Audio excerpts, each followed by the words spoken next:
अतुल सुभाष जी की वाइफ ने उनके बेटे को अकेला छोड़ दिया है फरीदाबाद के हॉस्टल में। अतुल सुभाष जी के साथ जो हुआ वो आपको अच्छे से पता होगा, पर जो उनके बेटे के साथ हो रहा है, भगवान ना करे किसी के बच्चे के साथ ऐसा हो। बस 4 साल का मासूम सा बच्चा ही तो है। एंड शॉकिंगली लगता है कि सब इस केस के बारे में भूल चुके हैं। Atul Subhash suicide case. अतुल सुभाष का shocking case. Misuse of a child's custody.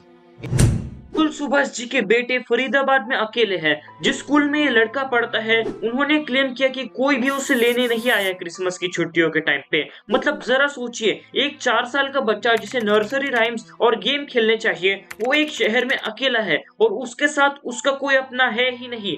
सतयुग दर्शन विद्यालय जिसमें ये लड़का पढ़ता है, उस स्कूल के प्रिंसिपल को उसके रहने और खाने पीने का इंतजाम करना पड़ा। जरा सोचिए, एक माँ के लिए अपने खुद के बच्चे को इस तरह से एक्सप्लॉइट करना मनी के लिए। इस वीडियो को बनाने में लेट जरूर हूँ, पर मैंने पूरी रिसर्च की है और इस वीडियो को बनाने का पर्पस ये है कि अतुल सुभाष जी के लिए जस्टिस और उनके 4 साल के बेटे के लिए सपोर्ट। अतुल जी को उनके खुद के बेटे से मिलने तक नहीं दिया जाता था। उनकी वाइफ उसके लिए भी पैसे मांग रही थी। पैसे का लालच आखिर कितना बुरा हो सकता है? सिर्फ पैसे कमाने के लिए कोई इंसान किस हद तक जा सकता है? बुराई पैसे कमाने में नहीं, बुराई दूसरे इंसान की जिंदगी बर्बाद करने में है, खुद के स्वार्थ के लिए। मैंने रिसेंटली एक वीडियो बनाया था जिसमें मैंने बात की थी कि कैसे वुमेन्स को हेट मिलती है सोशल मीडिया पे, पर उस पर मुझे ऐसे रिस्पॉन्स मिले कि गलती फेमिनिज्म की है। अब ये 50% ट्रूथ है और इसका मतलब ये नहीं कि मैं फेमिनिस्ट हूँ। फेमिनिज्म का कोर कॉन्सेप्ट है वुमेन को इक्वलिटी देना और इसमें कोई बुराई नहीं है।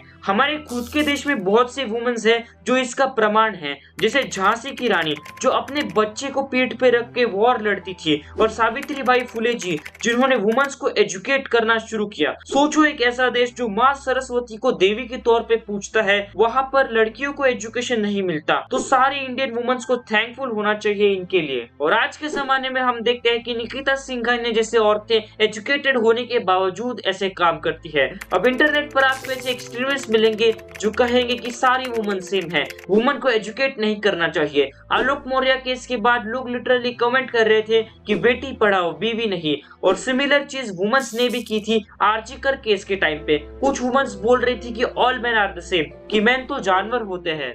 इतने हद तक एक्सट्रीमिज्म करोगे तो इंसानियत कहाँ पे रहेगी? आपका सोचने का तरीका गलत है। कमेंट करना कि gender equality is a joke बहुत आसान है, पर जेंडर इक्वालिटी है एक दूसरे के डिफरेंसेस को एक्नॉलेज करना, ना कि एक जेंडर पर ब्लेम करना। It's not about main versus women, it's about good versus bad. और यही चीज मैंने अपने सिग्मा मेल वर्सेस फेमिनिज्म वाले वीडियो में एक्सप्लेन की थी। अतुल जी ने मरने से पहले 24 पेज का सुसाइड नोट लिखा और एक डिटेल वीडियो बनाया जहाँ पर उन्होंने सब कुछ एक्सप्लेन किया, और फिर उसके बाद उन्होंने खुद को फांसी दे दी। इस इंसिडेंट के बाद सोशल मीडिया उनके लिए जस्टिस मांगने लगा। सोचिए, एक ऐसा सिस्टम है जहां मरने के बाद जस्टिस की चर्चा होती है।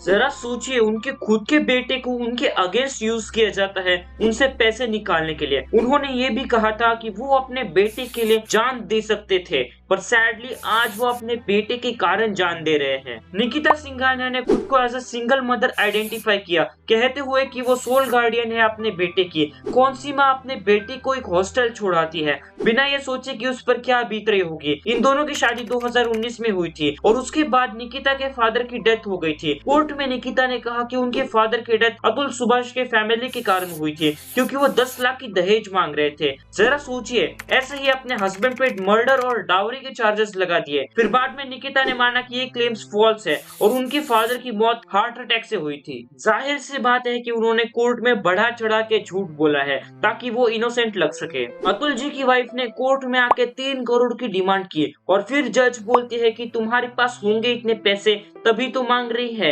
अतुल जी बोलते हैं कि उनके पास इतने पैसे नहीं हैं और वो ये कहते हैं कि एनसीआरबी का डेटा चेक कर लीजिए मैम, लाखों आदमी सुसाइड कर रहे हैं फॉल्स केस की वजह से। फिर उनकी वाइफ कहती है कि फिर तुम क्यों नहीं कर लेते सुसाइड? फिर जज रीता कौशिक हंसने लगती है और उनकी बीवी को बाहर जाने बोलती है। फिर जज ने उन्हें बताया कि ये सब केसेस झूठे ही होते हैं, अपनी फैमिली के बारे में सोचो और केस सेटल कर लो। जिस पर अतुल सुभाष एग्री करते हैं। फिर जज मैम बोलते हैं कि हम एडजस्ट कर लेंगे और मैं 5 लाख लूंगी और सेटल कर दूंगी। अतुल सुभाष जी फिर वही बोलते हैं कि उनके पास इतना पैसा तो नहीं है। फिर जज बोलते हैं कि ये केस मेरिट पे सुनाया जाएगा। देख रहे हो कैसे अपने खुद के लालच के लिए जज ने जस्टिस देने से मना कर दिया, उल्टा पैसे की डिमांड कर रही है। ये साफ साफ दिखाता है कि हमारा कानून कितना नीचे गिर चुका है। आप चाहो तो पॉज करके पूरा पढ़ सकते हो। निकिता सिंघानिया की मदर यानी अतुल जी की सास ने उन्हें ये तक बोल दिया था कि उनके मरने के बाद वो उनकी फैमिली को एक्सप्लॉइट करेंगे। उन्होंने कहा कि तुम्हारा बाप देगा पैसे, पूरी जिंदगी तेरा पूरा खानदान कोर्ट के चक्कर काटेगा।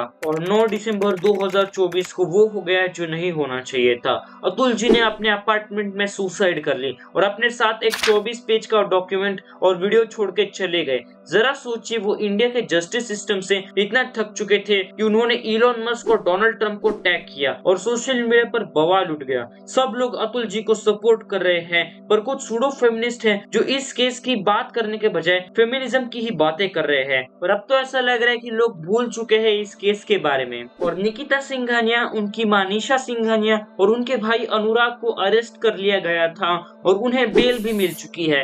अतुल जी चाहते थे कि एटलीस्ट उनके बच्चे की कस्टडी उनके माता पिता को मिल जाए, लेकिन सुप्रीम कोर्ट तो उन्हें स्ट्रेंजर बोल रही है। सोचिए, वो 4 साल का लड़का अब अपनी मम्मी के साथ रहेगा जिसने बस उसे एज ए टूल यूज किया पैसे पाने के लिए, और अपने खुद के बच्चे को बोर्डिंग स्कूल भेजकर उसे लेने ही नहीं आना, उसे 1 हफ्ते तक अकेला छोड़ना। कौन सी माँ अपने बच्चे के साथ ऐसा करती है? ये पूरा केस सुनकर मेरा सिर चकरा गया। कोई इतना बुरा कैसे हो सकता है? और अतुल जी के लिए मुझे बहुत बुरा लग रहा है। अतुल सुभाष केस ये प्रूफ करता है कि हमारा जस्टिस सिस्टम कितना खोखला है। इंडिया में आपको हजारों अतुल सुभाष मिल जाएंगे जिन पर fake dowry allegations, fake harassment allegations लगे हुए हैं। आर्टिकल 498A को वुमेन्स की सेफ्टी के लिए बनाया गया था, पर आजकल इसका बहुत गंदा मिसयूज हो रहा है, वो भी इस स्केल पे। फिलहाल के लिए वो 4 साल का लड़का बेंगलुरु में अपनी माँ के साथ है, पर वो बेचारा इस बात से अनजान है कि उसका किस तरीके से इस्तेमाल किया जा रहा है, और ये कि वो कभी अपने पापा से नहीं मिल पाएगा।